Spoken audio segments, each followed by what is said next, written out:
Hello, everyone. This is Dino Chris from Prehistoric Facts, and this is Prehistoric Facts extra episode number 92, and we're going to be giving you a review of this book, Uncovering Dinosaur Behavior. This was written by Dr. David Hone, and so this is Dr. David Hone right here. He is a paleontologist that is in the Queen Mary University of London, and he's also written like different types of other books, like the Tyrannosaur Chronicles, How Fast Did T-Rex Run, Unsolved Questions from the Frontiers of Dinosaur Science.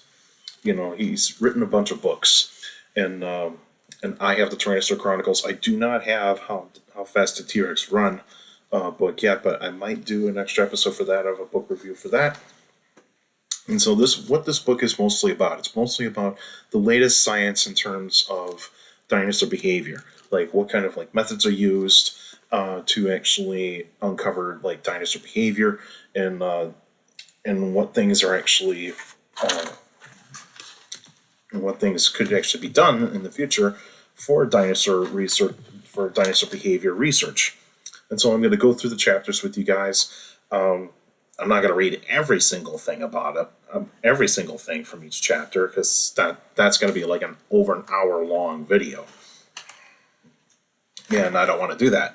And so, start off with chapter 1. Chapter 1 is called Introduction to Dinosaurs. So this is basically giving you all the information about like the history of dinosaurs, what is an actual dinosaur, all that sorts of stuff. Important parts here of that chapter is dinosaur discoveries and explanation about dinosaurs and all that sorts of stuff. Groups and clades, that's actually being discussed there. Environments, that's always actually going to be part of talking about dinosaurs. Trace fossils, so that would actually be like eggs, footprints, and of course coprolites. Skeletal structures on some dinosaurs, pathologies, reproduction, brain, and the senses, and I'll read with you this summary that is on page 15 of this book. And so I'll read this entire summary for you guys. And so, it may sound trite to say that dinosaurs were real, living animals, but this point seems often overlooked because of the gaps in the fossil record that constrain researchers to focus on what we can work out from skeletons, footprints, and occasional preserved soft tissues such as muscles and feathers, and far less on matters that are little known or unknown. While it is difficult or even impossible to determine many aspects of dinosaur biology, or they are known from such limited data that broad inferences remain dubious, it should not be ignored that these were real animals that moved, mated, fed, excreted, competed, fought, died, and evolved. The gaps may be frustrating, but the rest of dinosaurian biology should not be forgotten, even if it is unknown. This brief overview should, though, provide a picture of the basics of dinosaur biology and provide sufficient introduction to these animals to appreciate their diversity, disparity, and to set the scheme for our basic knowledge of their lives. So this is a really good summary of this, basically going over every single bit of that first chapter, because that is actually really good, because what this book is giving you for each chapter is like all the information that you can use that is actually being used to learn about dinosaur behavior. And then there's like a summary at the end. But there's also chapters which I want to talk about in a little bit. There's actually some things that are called case studies in certain chapters. It's mostly from chapters 2 to 8. So chapters 2 to 8, that's where you're going to have case studies, and these are just mostly going to be like types of dinosaurs that are being used for that. And so second chapter is studying dinosaur behavior. And so the first paragraph, it actually says, or the first paragraph. So basically, the first paragraph in this chapter, dinosaurs would have eaten, slept, bathed, groomed. Oh, never mind. It's in the fossil record. It's in the part of the fossil record. It's in the first paragraph I'm going to read you. So this is from the fossil record in bold in this. So it says fossil record in bold, and I'm going to read you the first paragraph. In order to study and understand the behavior of dinosaurs, it is not just important to appreciate them as real and living animals, but also the nature of the available data from which the paleontologists work. It is rather trite to note that dinosaurs are long dead, but this is also of superlative importance when trying to work out how they behaved when they were alive, and how the process of death, decay, burial, fossilization, and discovery can influence or bias our perceptions of them and the data is available. So it's really a really important paragraph right there in chapter 2. Chapter 2 talks about taphonomy, so the studying the rock layer to actually determine like what kind of environment this animal lived in, and also how to how was the fossilization process actually begun and all that sort of stuff. And also and that's why paleontologists have to be careful every single time when they actually look at these fossils, because they need to look at every single bit of that rock layer that is actually where the fossil is. The preservation that's been talked about here in this chapter. Modern animal behavior, because that's what you have to do if you're a paleontologist when you actually have animals that are long extinct. What do you do in terms of how an animal behaved? Is that you have to look at modern animals to actually see what niche that prehistoric animal actually was part of. Is it like a large theropod dinosaur? That means it's a top predator. You have to look at the top predators in the modern day world and all that sort of stuff. It's a large herbivore. You actually have to look at large herbivores around today to actually determine what is their lifestyles like and all that sort of stuff. Comparing behaviors of modern day animals to dinosaurs. So that's also talked about in this chapter. Behavior in the fossil record. It's rare, but it does actually show up in the fossil record. And in this chapter, there's guidelines to this. It's on pages 39 and 40. And I should also mention too, in chapter 2, there is paleo art that is in this book. So there is paleo art in chapter 2. So that's actually really, really cool. I can't show too much because due to copyright. And so I want to make sure they show you a couple of pictures. And so here's a really good one of Allosaurus right there. And so yeah, and there is black and white images in this book too, mostly to showcase say an animal that is alive today, say right here, looking at the antelope. And there's also bits of fossils that are actually discovered, and even some black and white paleo art that is also being used here. On pages 39 and 40, there's guidelines.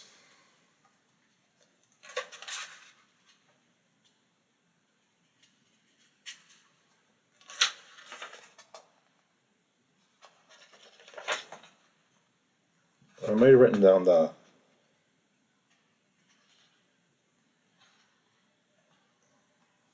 it's case study. Case study. So there's a case study in chapter 2.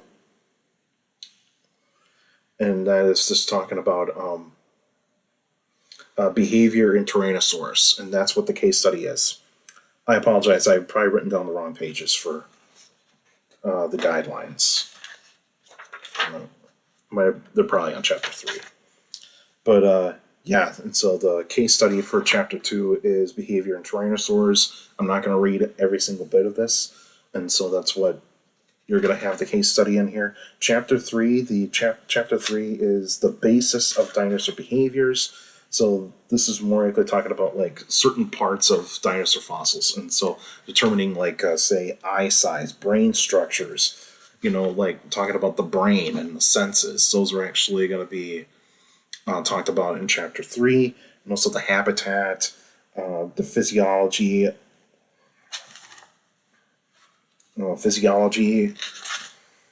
that's being talked about. And so, like, first paragraph here in physiology. The physiology of dinosaurs in general is a complex problem, and a considerable volume of research has been dedicated to determining the likely metabolic rates of various species and clades. In particular, growth rates typically show rapid development and increase in mass that supports both a high and a stable body temperature. There would inevitably have been considerable variation across the Mesozoic, but the relatively recent suggestion that mesothermy, immediate physiology between the classic hot and cold split, was common in the Dinosauria has been strongly challenged. And so that's talking about like the warm and cold-bloodedness debate, and that's pretty much saying is that like that's been kind of like thrown out the window a little bit more. But it's more of like we have to look at them in terms of like look at dinosaurs in terms of like what is their body designs and like what type of movement they actually had, and that can determine if that, and also the metabolic rates of these animals. Locomotion, that's actually a very important part of this chapter too.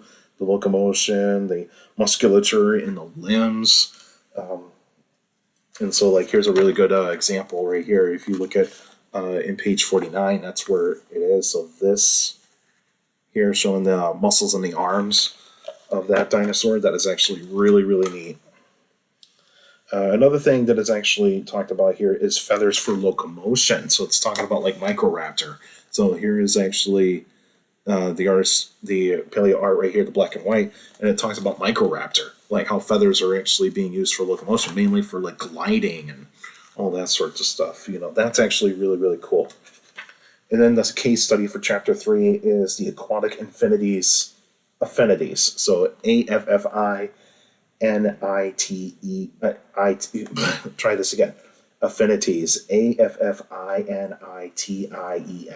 So that type of affinities of Spinosaurus. Aquatic affinities of Spinosaurus.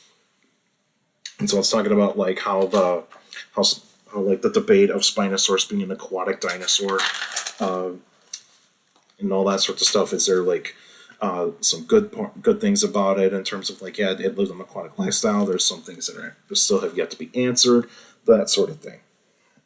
Chapter 4, it's called Group Living. Most of that is about social behaviors of some dinosaurs, like in terms of like say herds. Like did certain dinosaurs live in herds? And we have fossil evidence to prove that we do actually see some dinosaurs that did live in herds. Some ceratopsians, some sauropods. Hadrosaurs, of course, lived in herds. Talking about territory, especially like say like for the herbivores and the carnivores. It talked about outdated terms to avoid. That is actually one thing I liked about this chapter, is that it talked about like how like certain terms that we actually used back then, we cannot use them anymore. Because of the how we actually say family group. We don't, paleontology doesn't use that anymore. They don't use that because that's an old term. We don't use that anymore. It talks about like some of the problems to determine group behaviors in dinosaurs. So like say footprints is one example. But it also talks about the evidence of group behaviors, and the footprints count to that as well. So that So the footprints are both both a pro and a con to actually showcase social behavior in dinosaurs. It talks about some of the fossil sites of herding and group living from dinosaurs. And the case study for chapter 4 is evidence for pack hunting in dromaeosaurs. And so it's mostly talking about Deinonychus in that one. Chapter 5 is called signaling. So this is mostly like, say, structures on dinosaurs. So like, say, crests, horns, frills, feathers, those sorts of things in terms of signaling. And so it talks about communication, so like vocal and like display communication. The display structures, like I mentioned before, talks about dimorphism. The ceratopsians is a highlight for that chapter. And of course, the auditorial signal, so it talks about like the hadrosaurs there for a little bit.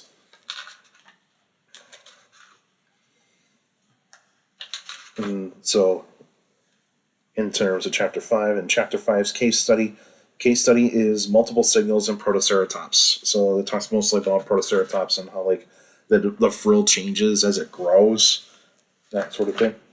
Chapter 6 is about reproduction. So that one is more about like how dinosaurs did like courtship and did some estimations of and there's like estimations of what they possibly did for reproduction. It talks about like nesting, eggs, incubation, and brooding.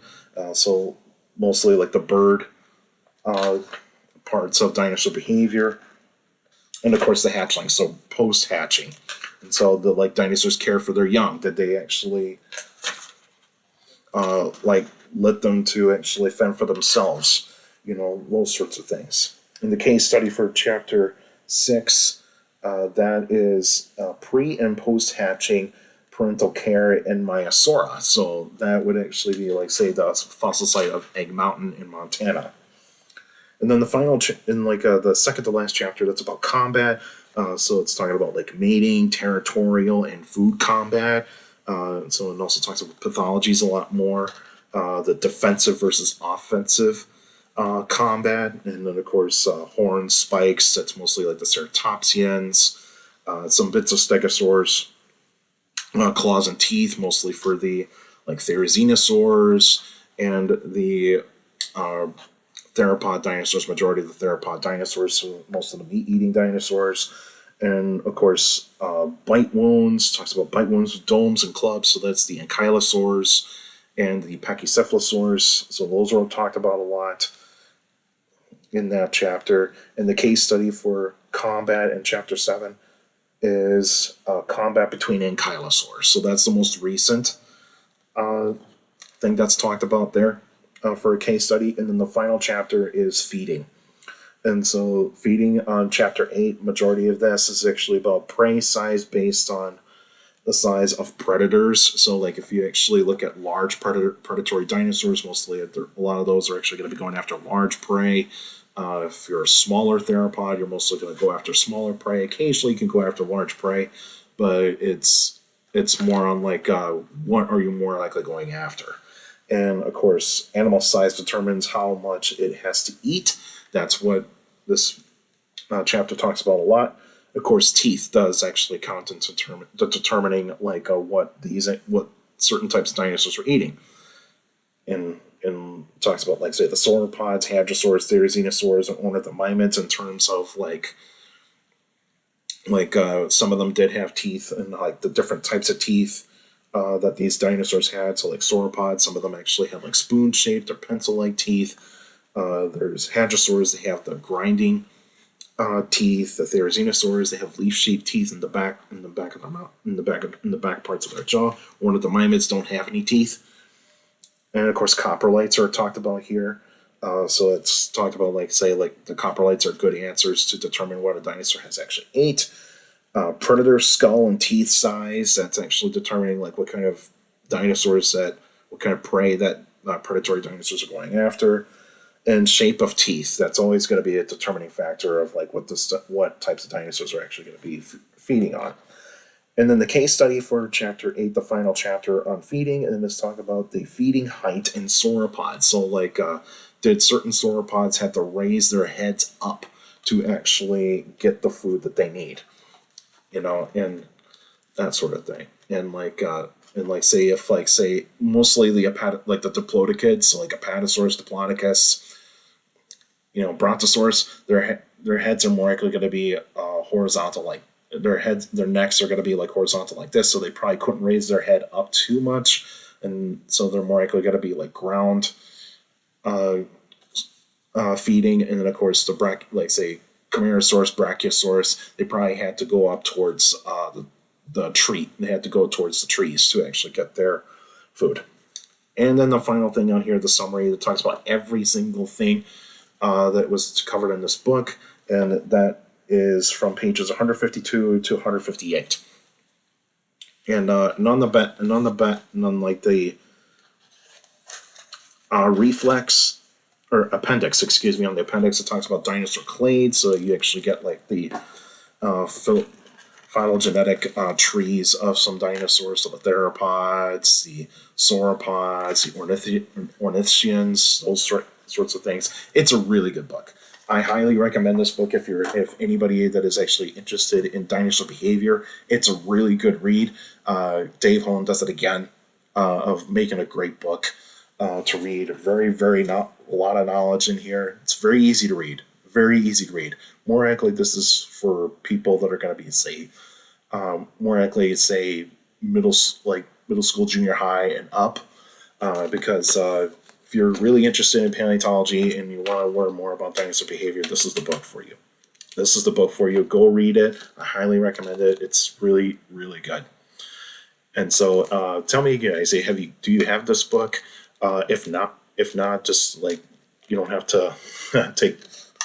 to ask me like, hey, can you do a video of reading the entire book? I'm like, I can't do that.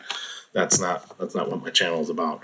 But anyway, if you do have the book, what do you think of it? What do you think of this book? Do you like it? Do you think that there's some things that you wish that were covered on? And all sorts of things. Tell me in the comment section down below. And so that's it for now. And the next week will be a Q&A episode. So if you got any questions about dinosaurs, feel free to send me some questions. You can send me some questions by emailing me at dinochrist71@gmail.com. Those go on my Facebook page, Prehistoric Facts of Dino Chris. Like the page, you should post your questions in the comment section. Please put them in the comment section. Don't put them on Messenger. Messengers are private conversations, so please put your questions in the comment section on any Facebook post.